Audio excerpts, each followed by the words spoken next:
उज्जैन के महान राजा विक्रमादित्य अपने न्याय और प्रजा के प्रति समर्पण के लिए प्रसिद्ध थे।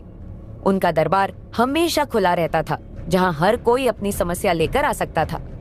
एक दिन उनके दरबार में एक विचित्र मामला पेश किया गया। दरबार में रामलाल नामक एक साधारण किसान को लाया गया। रामलाल की सूरत से साफ झलक रहा था कि वह घबराया और परेशान है। जब विक्रमादित्य ने उसकी ओर देखा और स्नेहपूर्वक पूछा, रामलाल, तुम्हें क्यों दरबार में पेश किया गया है? अपनी बात बिना डर के कहो। रामलाल कांपती आवाज में बोला, महाराज, मुझे गलत इल्जाम में फंसाकर यहाँ लाया गया है। गांव के जमींदार ने मेरी जमीन पर कब्जा कर लिया है और जब मैंने विरोध किया तो मुझ पर चोरी का झूठा इल्जाम लगाकर यहाँ पेश करवा दिया। मुझे न्याय चाहिए।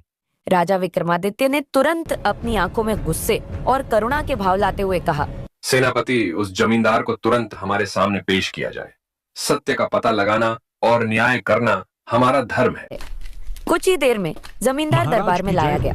राजा ने उसे कठोर स्वर में पूछा, तुमने रामलाल की जमीन पर कब्जा क्यों किया और उस पर झूठा आरोप क्यों लगाया? पहले तो जमींदार झूठ बोलने की कोशिश करता रहा, लेकिन राजा विक्रमादित्य की तीव्र दृष्टि और न्यायप्रियता के सामने वह सच छिपा नहीं सका। आखिरकार उसने अपने अपराध को स्वीकार कर लिया।